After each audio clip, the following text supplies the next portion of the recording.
Lalu seberapa besar peluang Indonesia untuk berperan mengakhiri krisis di Qatar? Kami mengulasnya bersama Yon Mahmudi, pengamat Timur Tengah dari Universitas Indonesia. Selamat petang, Bung Yon.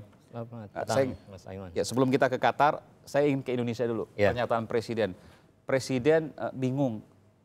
Tentu semua juga menjadi pertanyaan, apa sih yang menyebabkan Qatar ini kemudian dimusuhi oleh negara-negara di Timur Tengah? Dan apa kemudian peran Presiden ini yang bisa secara real membantu mereka? Ya, sebenarnya kan hubungan antara Qatar dengan Arab Saudi dan di dalamnya ada negara-negara Teluk itu ya, yang tergabung dalam GCC itu sudah mengalami pasang surut dalam waktu yang lama. Ya. Tetapi sekarang ini sebenarnya momentumnya adalah sebel dengan Qatar udah lama itu? Ya, sebenarnya sudah Kenapa? sangat lama. Ada banyak hal berkaitan dengan model politik luar negeri Qatar yang cenderung bebas. Sementara negara-negara Teluk itu memiliki konsensus yang dibangun di antara mereka. Yang nggak boleh apa? Yang dianggap Qatar bebas itu kenapa? Salah satunya cukup bebas dalam berinteraksi dengan Iran, padahal Negara Syiah. ya. Oke. Dan GCC sudah menjadikan Iran sebagai musuh utama. Ini kan GCC itu a Gulf country cooperation. yang sekarang berseberangan dengan Qatar. Ya, sementara Qatar adalah bagian dari GCC itu. Yang kedua adalah konsensus bahwa GCC itu Arab Saudi adalah yang terdepan. Sementara Qatar sering memerankan perannya di dunia internasional yang itu dianggap melampaui, ya, dalam tanda kutip melampaui peran-peran yang dilakukan oleh Arab Saudi. Oleh karena itu saya kira ini adalah upaya untuk mendisiplinkan Qatar agar mengikuti konsensus yang sudah dibangun oleh GCC. Kalau saya dengar dari pernyataan Anda, artinya semua ini berpangkal pada kepentingan ekonomi. Ya, saya kira begitu. Jadi kepentingan ekonomi kemudian setelah itu dijadikan sebagai keputusan di dalam hal politik regional. Kita ketahui bahwa Qatar itu kan termasuk negara terkaya ya di dunia. Negara terkaya, bahkan terkaya di Timur Tengah. Di Timur Tengah. Paling kaya. Paling kaya dan memiliki sumber daya yang berlebih, minyak dan gas. Nah, gas ini tidak dimiliki oleh negara-negara Timur Tengah lainnya. Adanya gas inilah yang kemudian membuat semacam aliansi dengan negara yang sebenarnya tidak diinginkan oleh negara-negara Teluk, termasuk aliansi dengan mendekat kepada Iran. Itu kan kepentingan pada ekonomi. Jadi kalau seandainya Qatar berbisnis dengan Iran yang banyak, mungkin sebelumnya ada bisnis tapi nggak terlalu banyak, sekarang makin banyak, maka negara-negara yang lain termasuk Arab Saudi terancam. Poros ekonomi akan berubah. Betul. Jadi begini, ada sebenarnya pasca minyak bumi itu ada poros gas. Nah, poros gas itu sebenarnya dibangun antara Qatar dengan Turki yang pada awalnya proposalnya itu adalah melalui Arab Saudi, kemudian Jordan dan Syria dan Turki baru kemudian ke Eropa. Tetapi pada perkembangannya ada konflik di Syria, itu kemudian menjadi alot ya untuk Syrianya, dan kabarnya juga Arab Saudi juga tidak menyetujui proposal ini. Oleh karena itu potensi proposal yang kedua yang lebih mudah bagi Qatar adalah berbelok ke Iran. Iran kemudian dilanjutkan ke Syria dan Turki. Nah, ini saya kira juga menjadi persoalan tersendiri. Ini kan kalau saya lihat juga tudingannya bukan hanya soal ekonomi, tapi juga ada pendanaan yang dilakukan Qatar kepada kelompok-kelompok teroris, katakanlah ISIS.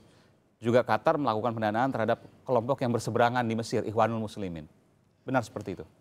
Jadi begini, tensi sekarang ini kan upaya untuk menyatukan Timur Tengah sekarang ini adalah perang melawan terorisme. Tetapi kadang peran melawan terorisme itu dijadikan sebagai alat politik untuk kemudian menyingkirkan lawan-lawan politik. Dengan cara? Dengan cara bahwa lawan-lawan politik mereka kemudian dimasukkan dalam list yang itu kemudian menjadi bagian dari organisasi teroris. Tidak hanya membantu para organisasi teroris. Qatar dikatakan memberikan pendanaan terhadap ISIS, betul itu? Itu sendiri kan sebenarnya disangkal oleh Qatar. Pasti. Dan tuduhan terhadap Arab Saudi juga demikian dan disangkal oleh Saudi. Jadi mereka pada posisinya saling menuduh membiayai aktivitas terorisme di kawasan Timur Tengah. Tetapi itu tadi sebenarnya kasus politik yang terjadi adalah keterlibatan Qatar sebenarnya dalam urusan dalam negeri negara-negara Timur Tengah pasca Arab Spring ini, karena Arab secara umum kan mengkhawatirkan terjadi perubahan politik yang bisa mengubah struktur politiknya kerajaan itu berubah menjadi sistem yang baru dan itu kemudian menggoyahkan, mengancam para rezim yang sedang berkuasa. Nah, oposisi itu banyak yang kemudian mencari perlindungan di Qatar dan dilindungi oleh Qatar. Nah ini yang kemudian Siapa yang dilindungi? beberapa oposisi, contohnya kelompok Ikhwanul Muslimin. Oke, kan dia bukan organisasi teroris, tapi berseberangan secara Ya. politik dengan Mesir yang sekarang dikuasai oleh rezim militer Asisi. Ya, dan Mesir sendiri meminta agar kemudian Yusuf Qaradawi, ulama Ikhwanul Muslimin, diekstradisi untuk diadili karena dianggap terlibat di dalam masalah di Timur Tengah. Dan Apa salah kemudian membantu Ikhwanul Muslimin? Memang berseberangan dengan Mesir, tapi kan kemudian itu bukan organisasi teroris. nah, prinsip itu sebenarnya yang dipegang oleh Qatar ya. Qatar berusaha untuk bersikap netral, tetapi ini membahayakan negara-negara tetangganya, termasuk membahayakan Mesir ya dengan cara seperti itu. Nah, inilah yang kemudian tidak disukai oleh Mesir, dan kebetulan Mesir kan sekarang sangat dekat dengan Arab Saudi. Oke. Dengan itu maka kemudian agenda Mesir juga terakomodasi di dalam aliansi untuk rame-rame mengucilkan Qatar yang sebenarnya juga berisi berbagai macam agenda, tiap-tiap kepentingan. Ada kepentingan ekonomi yang paling kental di situ, ada juga kepentingan Mesir yang tidak suka ketika Qatar akrab mesra dengan Ikhwanul Muslimin. Hanya itu sebenarnya. Ya, itu sebenarnya sebagai apa ya, untuk menjaga solidaritas mereka dan menjadikan kekuatan besar itu sebagai pemimpin seperti Arab Saudi sudah menyatakan sebagai pemimpin kawasan itu. Sementara Qatar ini negara kecil. Tapi kaya. Iya, kaya. Kalau saya ibaratkan sebenarnya kan di Timur Tengah itu, Saudi itu kan seperti harimau yang besar, sementara Qatar itu seperti kupu-kupu tapi cantik dan menarik perhatian orang. Nah, hal inilah yang kemudian Qatar terlalu jauh ya,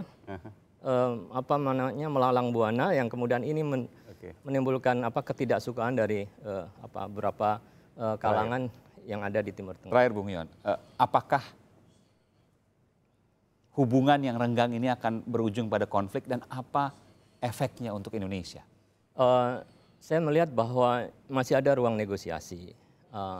Mesir, bukan Mesir ya, Kuwait, emirnya juga mulai mencoba untuk melakukan mediasi antara Qatar dengan Arab Saudi, dan beberapa juga berharap ada semacam negosiasi ya. Memang kadang hukuman ini terlalu berat bagi Qatar ya, karena prinsip di dalam politik luar negeri Timur Tengah itu sering either loser atau winner ya. Kalau tidak menjadi pemenang ya menjadi yang terkalahkan. Nah, saya khawatir Zero sum game. Ya, zero sum game seperti ini, either with us atau against us. Nah, Qatar coba untuk diposisikan ini dalam politik kawasan itu, mau balik lagi kepada kami atau tidak. Nah, saya kira ada negosiasi-negosiasi yang coba dilakukan. Turki sudah mulai masuk melalui negosiasi itu, dan beberapa negara-negara di kawasan itu juga demikian. Dan kabarnya juga Indonesia ya melalui Pak Jokowi juga sudah melakukan komunikasi. Artinya ekskalasi ke arah konflik militer diharapkan jauh dan segera bisa diselesaikan secara negosiasi itu. Tetapi kemudian efeknya bagi Indonesia tidak terlalu besar juga. Ya, sementara ini.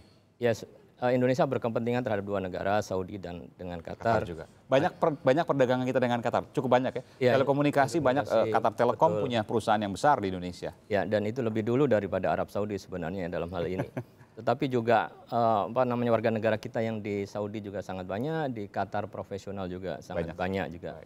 Banyak hal yang. Dan mungkin itu yang pertama kali akan terkena, ekonomi dan juga hubungan antara kedua negara, warga negaranya, karena banyak warga kita yang ada di Qatar dan juga Qatar ada di sini karena ada banyak perusahaan Qatar di Indonesia. Baik, terima kasih Bung Yon Mahmudi, pengamat Timur Tengah dari Universitas Indonesia telah memberikan informasi program Kompas Petang.